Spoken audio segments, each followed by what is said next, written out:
السلام عليكم، هانيه اخباركم؟ مزيان الحمد لله.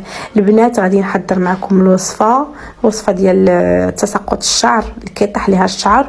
وبالنسبه للبنات اللي عندهم الخلفيات خاويين او لا عندها الجبهه ما فيها الشعر ولا شي حاجه، فعليك اختي بهذه الوصفه.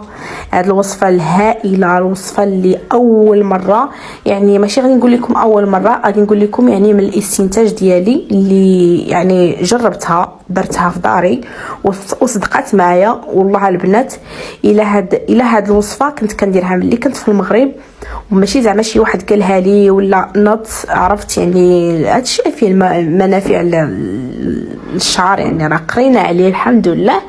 ولكن انايا كنجمع الحاجه بالحاجه، كنعرف بلا هاد جوج حوايج ولا ثلاثه الحوايج عندهم منافع كثيره الشعر ولا الجسم ولا الوجه. البنات ما استعملتها واحد العام كان طاح لي شعري ديال بصح